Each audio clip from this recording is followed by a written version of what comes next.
What'd you have for breakfast? We are the sound of Lagos, and this is Mainland 98.3 FM. You didn't see that coming, did you?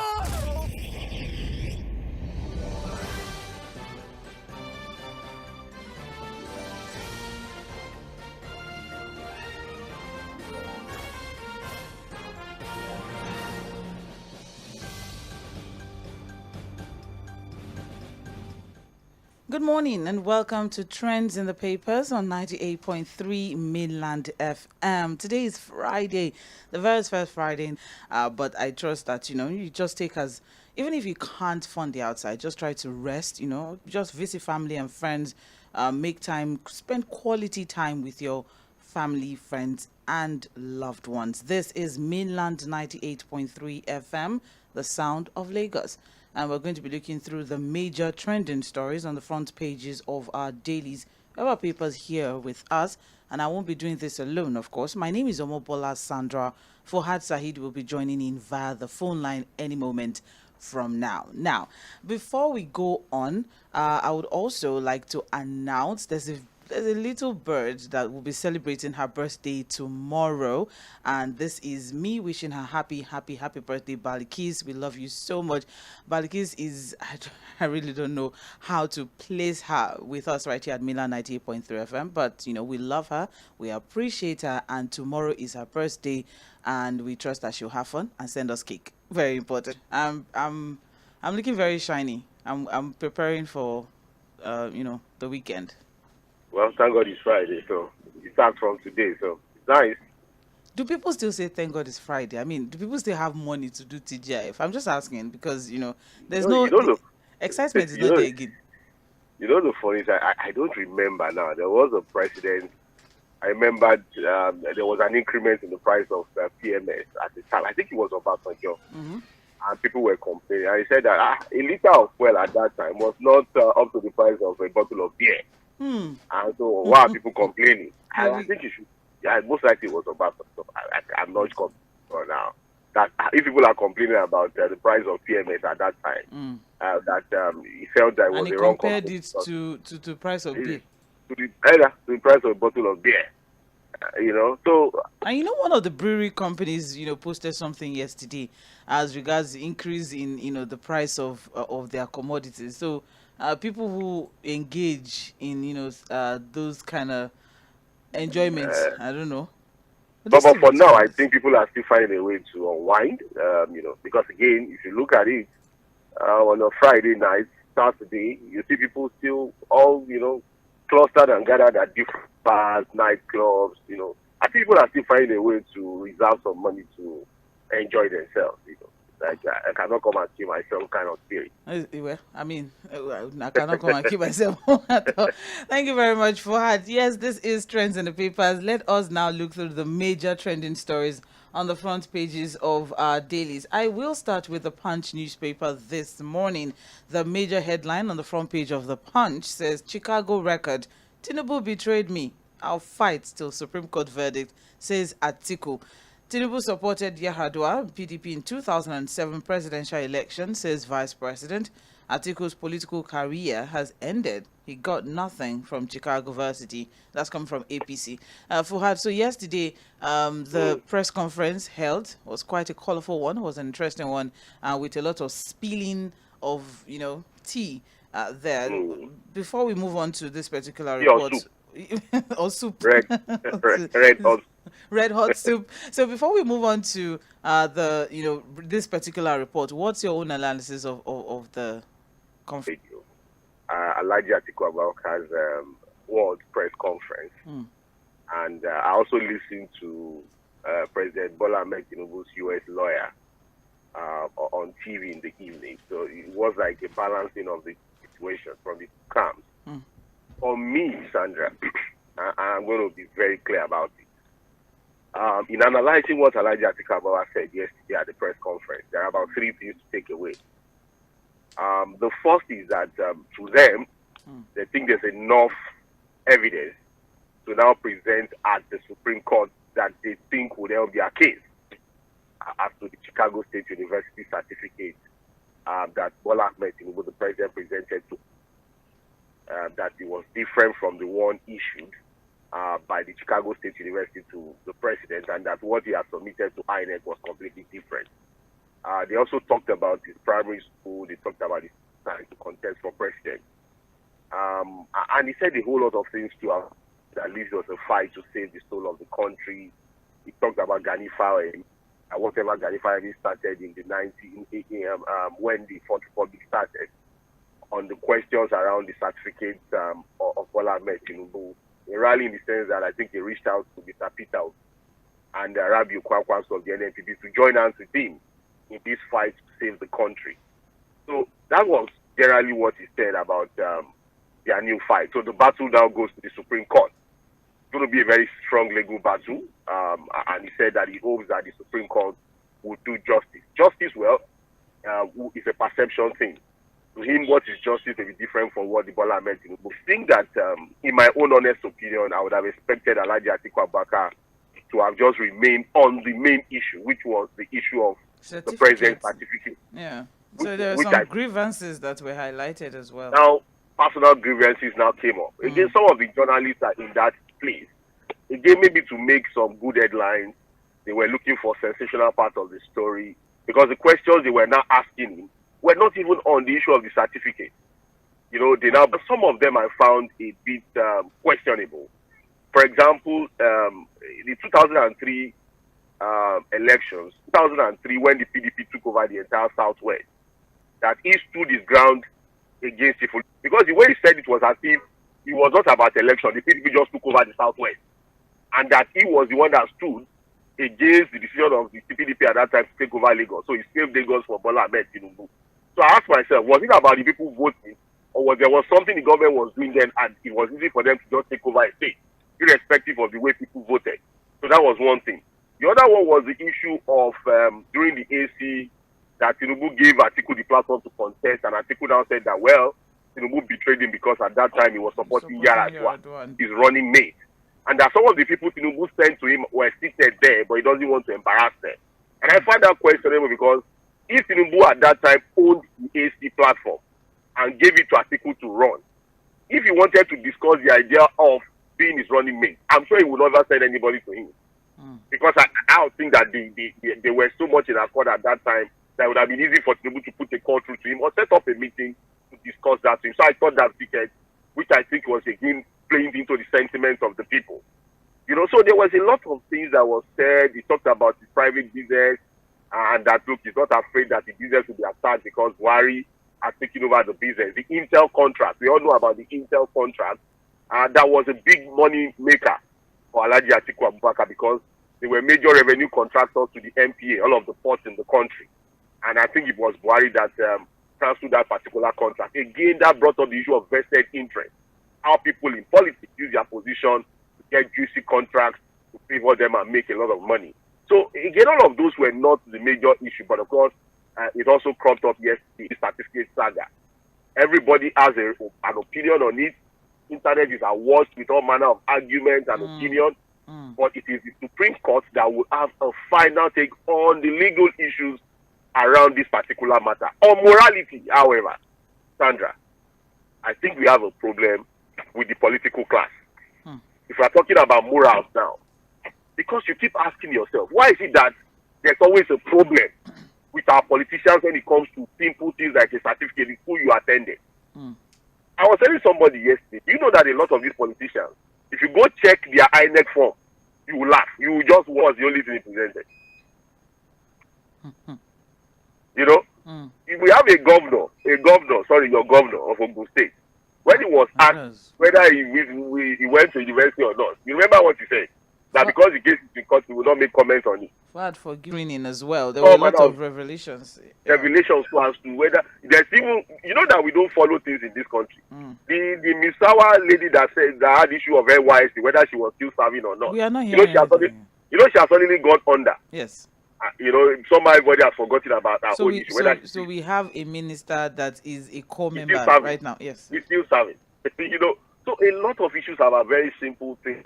On this Bola Ahmed Tinubu matter, I think there are a lot of moral questions around it. Too many shady details about his primary school, the secondary school he went to. Initially, was government college in Badon. Later, Fuad, sorry to cut you, but college. people have also been referring to the 𝗪ᴶ case. If there was difference, but forgery is forgery. Sandra, forgery is forgery, depending on where you look at it. But the little difference is that what the Tinubu guy, it would have been a very big. You see, when Atiku was digging into this case, Sandra, I was hoping that an elephant would come out of that hole. The way he was digging into the hole, my mind was that Atiku was going to bring out an elephant. But I think what he has brought out is a good. For somehow, at least he has brought out something.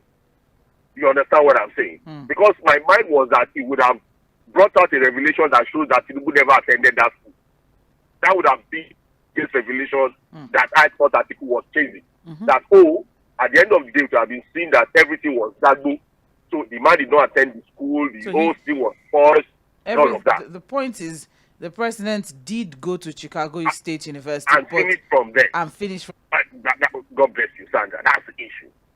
And you have the legal team of the president still saying, he finished, there's a transcript, nobody bothers about certificates. Again, the conversation around third-party vendor issuing certificates has come up again. And, so many things around it. But the fact is that there are moral questions that I think the president needs to answer as to really what had happened. Was this a case of false certificate? Where did he get it? But on the legal aspect, we need to ask ourselves, would it be enough to remove the president? Would it add any substance to the case of the PDP in the Supreme Court? Thank you very much. Questions. On morality, on the 𝗪ᴶ case, the issue was that it was a forged result, but she claimed to have gotten the result she didn't get. That's the problem. She sat for JAM, got 240 something, but changed it to 260 something. So that's forging what she didn't get. So on Tinubu's case, if it is forgery, as it's been alleged, he only forged what you already had. And so people are asking, how do you forge what you have, what you already have? All right, thank you very much, Fuad. I think that's just the basic question. It is now clear what exactly, we had the big question had on, does he want to use it in his case at the Supreme Court, or is it just, to put some spotlight on the fact that our president is having issues? Value to his case, yeah. Exactly. Thank you very much. And then some people are also asking the question as regards the fact that, do you think maybe this is a fight to finish for Atiku? Because, he has been running and running and running. Maybe this and time... still running. Well, Sandra, maybe this time he is ready to give it all he has got. Is this Atiku's final battle for presidency? Well, Sandra, my mind tells me that Atiku, if he doesn't get it this time, we'll still give it a final, a final trial. Yes. He's going to give it one more trial. I think in 2027, we may still see him on the ballot. And I'll tell you why. I don't see an Alhaji Atiku Abubakar at this time. Luckily, he looks healthy. Despite his age, he looks fit and of sound mind. And the statement he made yesterday as to Mr. Peter Obi and Rabiu Kwankwaso join for 2027, that's my honest opinion. If you know the way the minds of the politicians think, they're already thinking beyond 2023, Sandra. Calculations are already on ground. Let's come together and work for that. All these let's come together. I think the way I was having a conversation with someone yesterday, and the person mentioned worked with some certain people that must not be named, that are very popular and they have very strong following on social media. So if only he had done that, maybe that is part of why he's going this far, because he was so close, to getting that seat. But then sorry, Sandra. It was even Mr. Peter Obi's leaving the PDP to join the Labour Party. I think that one thing that you have to give to President Bola Ahmed Tinubu is that I think he has a better think tank when it comes to political strategy than Alhaji Atiku Abubakar. If you remember, Sandra, I kept questioning the people around Alhaji Atiku Abubakar. I think some of them are just mere megalomaniacs. They are not really political strategy. People who just like to make noise. I think political strategy is beyond just making noise and being too vulgar. And, I think it's about really sitting down to think and come up with a strategy. And it also goes to resolving issues, how to manage crisis. I think the crisis management strategy of Alhaji Abubakar was really faulty in the last elections. There were things he could have resolved. Some of those things he's now resolving now, but it could have been better resolved before the elections. And those things affected his chances at the polls. So maybe he will be able to do all of that if he decides to give it a shot again in 2027. Thank you very much, Fuad. More details of the Chicago story on pages 2 and 3 of the Punch newspaper. All right, let's move on now. Still on the front page of the Punch. Of course, yesterday was World Teachers Day, and the NUT, different state chapters also at the national level, all came out to celebrate teachers. And we also have here that NUT demands more reforms. Teachers to undergo internship. That is on page 10. Aiyedatiwa writes CJ. That's interesting. And the story is on page 8 of the Punch. And what we have here is that the Deputy Governor of Ondo State, Lucky Aiyedatiwa, has written to the Chief Judge of the state, Ayedun Odushola, to stop the State House of Assembly from going ahead with the proceedings seeking to remove him from office. And he reminded the Chief Judge of a subsisting court order that restrained the House from embarking on such an exercise. So he has urged the Chief Judge to disregard any process of law, letter, or application to set up a panel for the purpose of his removal from office. So, that continues. Well, what? I think Mr. Aiyedatiwa is just it's a battle for political survival. To the end. But I doubt if he's going to survive it. I doubt. He just has a few months left. Politicians, like I said, this is a post-Akeredolu political calculation in those states. Oh, yeah. And I think there are people who just want him out of the way for their own reasons. I don't know. And I think he's not also in the good books of the principal. That's the governor of Ondo State. The allegations are quite clear that, look, it's just that they want these guys asked. Yes, people are saying that, he has not answered to the allegation of 300 million to buy SUV out of the 2 billion palliatives given to the state. And I say that, look, as we speak, there are governors who have not spent 1 naira from the 2 billion they got from the federal government. Just yesterday, the governor of Osun State, Mr. Adeleke, said that his own 2 billion, he has not even touched it. And you ask yourself, why is he keeping the 2 billion? You understand what I'm saying? If the way people are suffering in the country, and as a governor, like over a month ago, you got 2 billion to give palliatives to the people, and you say you have not spent 1 naira from it. So is he saying the Osun people don't need the palliatives? Or what does he want to do with it? You understand? So I'm sure a lot of these other governors too have done all manner of things with the 2 billion given to them. So now I think if for Aiyedatiwa, Mr. Lucky Aiyedatiwa, I think he's just giving the dog department to hand. How is going to survive this onslaught of the National State Assembly and the governor's people? The governor, I don't know. I'm doubtful. It's very doubtful that it's going to be onslaught. Because what would now happen is that the chief judge of the state he has already received the notice of impeachment state assembly. He's going to ratify it and give the go-ahead for his impeachment. And when that happens, it will be left that he will be removed as governor because his security details will be withdrawn, his office will be given to someone else, and he will be in court trying to challenge the legality or illegality of his removal. And that's where we end his tenure. And we've seen this happen in the past. And I think it's going to happen again with him. Thank you very much for more details on page 8 of the Punch newspaper. Let's keep moving now. We also have here Tinubu approves 25,000 naira monthly grant for vulnerable pensioners.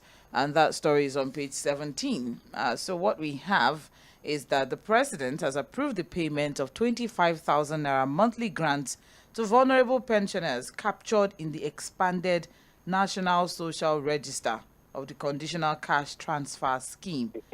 And the Minister of Humanitarian Affairs and Poverty Alleviation, Betta Edu, announced that the president has directed that ministry to commence the payment of the grants to beneficiaries from next month.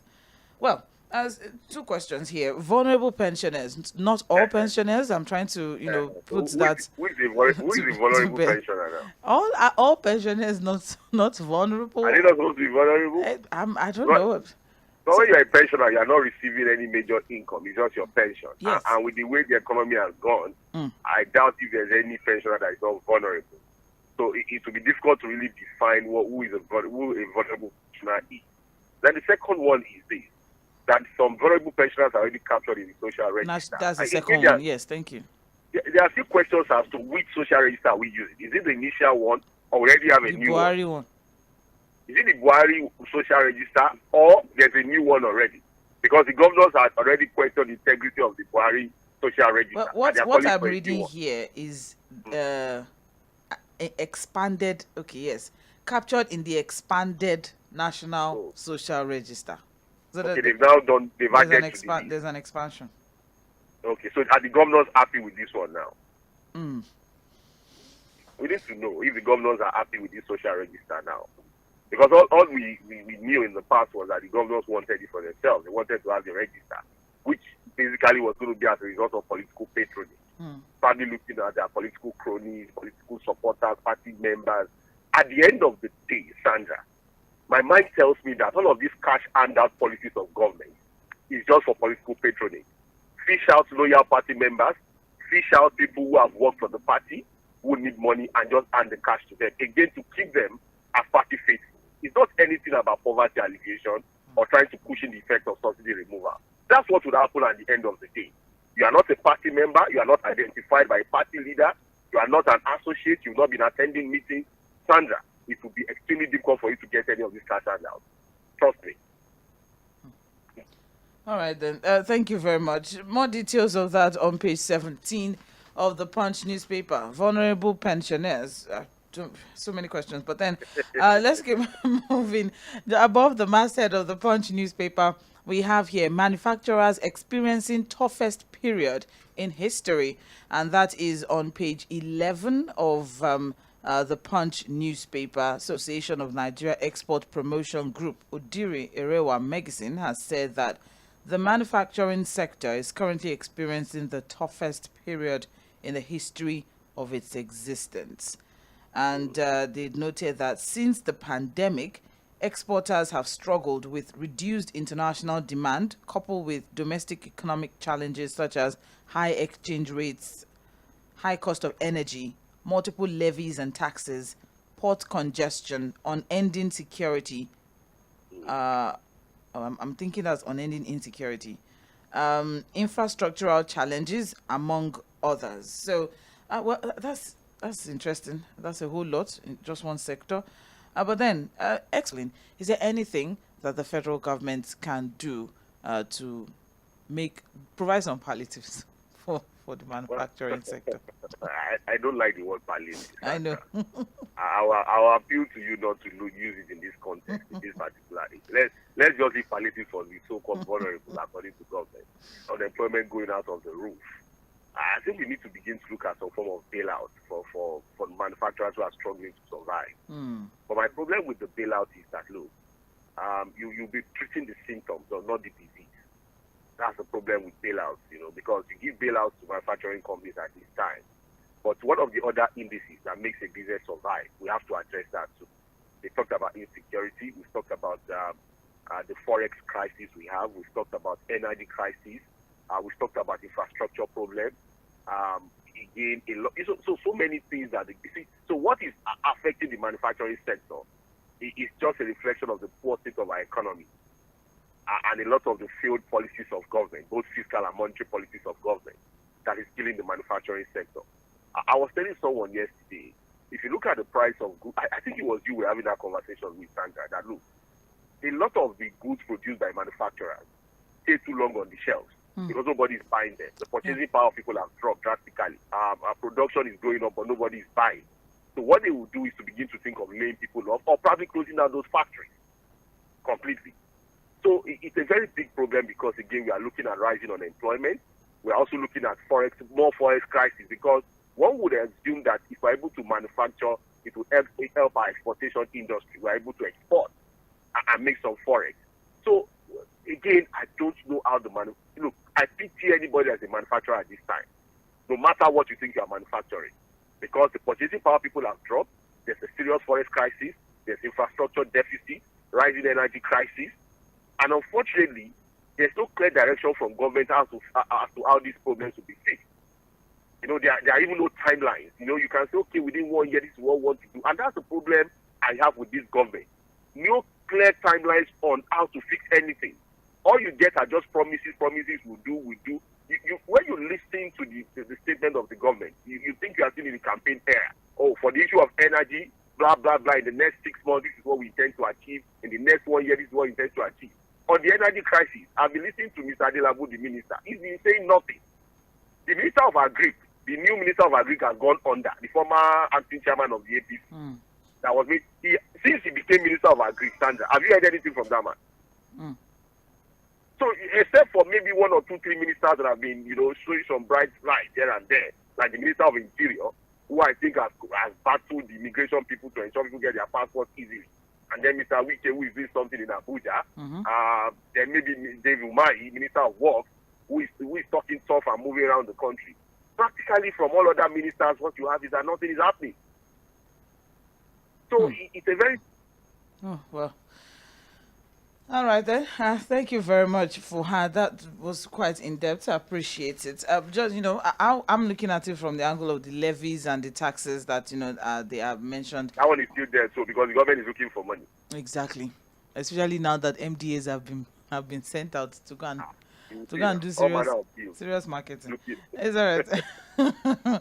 More details of that on page 11 of the Punch newspaper. Now nobody's saying anything. Well, because if landing cost is at 720, we should be buying fuel, and we are buying at 617. Make it make sense. The APC guys called it. They said intervention. Yes, thank you very much. It's an intervention. So whoever is intervening, well, I think we just say God bless you and keep intervening. God bless you. They should be clear about it, Sandra. They should come open and own the fact that own up to the fact that subsidy is back. That's transparency. That's the unfortunate thing. All right then. Okay. Well, many petroleum products depot are currently deserted due to lack of product caused by foreign exchange rate volatility. The landing cost of PMS has increased to 720. The business, they said, this could lead to widespread fuel scarcity in coming months. That's why I said whoever is intervening, whatever it is that they are doing. Well, I think I also agreeing with you that there should be some sort of, transparency. Let's know, are we going into this, is it proposed now? There are strong indications that there may be some sort of scarcity looming ahead. But then there's nobody saying anything. We're not getting any information. Sandra. Yes, I'm with you. You see, and that's a lie you hear the sector we are deregulating. Sandra, whatever was told to us about deregulating the downstream sector to allow players to come in, licenses have been given to people to import out PMS. Because again, when you create an open market economy and you don't give a level playing ground to everybody to thrive in that economy, you're only deceiving yourself. So when you hear the government talking about market forces, okay, where are the market forces now? When as it is, people have licenses, the forest crisis cannot make them bring in PMS and are able to import. Okay, if you are an importer, now how do you compete with NMPs? You understand what I'm saying? Because where do you get your own forex now to be able to import? And that's why a lot of people with licenses have not been able to import. So we are still leveraging on the capacity of the NFPC to bring in this product. Because, of course, they are selling goods, and I'm sure they have access. Well, so many reactions to this particular one here. You have the chief executive of Petrocam Trading Limited, Patrick Ilo, say, according to him, he said, if the landing cost is at 7,000, and he said, and I'm quoting, this is the second time I am bringing in my vessel, but after bringing it in, I am trapped. I can't sell it because I landed my product at 720, and if you add transportation from depot to station, the value should be about 729 per litre at the pump. So now he's blaming the price hike on high foreign exchange. Whether because that we expect the government to be upfront about it, yes. And we need to. It's this idea of keeping quiet on issues like this. And these are issues I think we should make a major point of discussion. To get the government to come open about it. But again, I think we'll be more interested in the CSU saga. Hopefully, when it gets to the Supreme Court in result, we'll now come back to talking about things like this. Is on the front pages of our dailies, reviewing the stories on the front pages of all, and it guns not temptation. And that is that the recent tension over may continue to spread, and with no end in sight to resurging military just to have been caught in the middle. Fuhad, so here we are with all of this coup going, spreading like some sort of epidemic in Africa. And then you have sanctions for its effect, all right, on... For now, of no clear economic direction as a continent. They have an economic, partnerships around the world. And a lot of those samples is doing in Africa. China has the big money, the economies of most of those countries. Portuguese from the French. It's not clear. It has never been clear to their different countries. All they do is to putting their different countries on African leaders who are talking about having an African Union as you have the United States of America, African company of our resources and people. So again, Africa Congo, look at what is happening in Sahel, and that in itself is the reason why there's no Niger trade have been applied on Niger. You have France, you have the freezing of Nigerian. There's a conversation. If you read books like How Europe has always been anything or have any outlook, where the so-called people who have all of the natural resources will continue to read the economic talk for France. They call it and the only way to not survive on conversations going on. I'm talking about that will be sustainable. We are not a lot of African countries, apart from their natural resources, God-given natural resources, which they can't even harness properly. Okay. So most of the African countries have gold deposits. They have natural to govern ourselves properly as a people, and they just take advantage of it. Exports to Nigeria alone stood at 20-something, 3-something billion to 3 billion. You can see the imbalance. This is 1 point. Nigeria import. Yes, Nigeria imports. See the imbalance.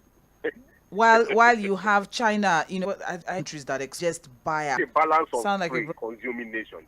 You are a dumping ground for all manner of products from. All right, then. Thank you very much, Fuhad. Senate summoned Service Chief IG in a lot. So they are staying. Buttressing what President Buhari said.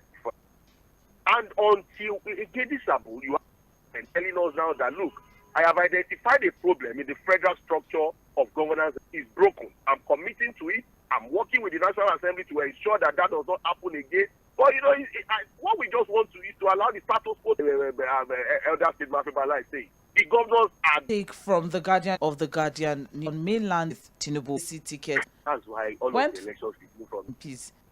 However, above Vanguard masthead, we have customs brokers newspaper. Just very payment of import duties, a development they said would trigger inflation in the not a producing nation, so we still largely depend on importation. Yes. And this revenue drive from the government, importation duties have gone through the roof. Sandra, look at the average vehicles now. You don't have 4 million, 5 million, you can't buy them. And the same thing happens to other goods too. Because again, we are not producing. So how do Nigerians survive now? Because importation is the alternative, because we are not producing yet. The indices for production is not there. So you still have to import. And the duties have gone through the roof. Well, so many. Sandra, don't be about this sloganeering. That's cool. This is Mainland Night from the break. Okay, my name is Omobola Sandra. Fuad Sahid is with me via the phone line. When we come back, we'll share what our focus will be for the morning, and then you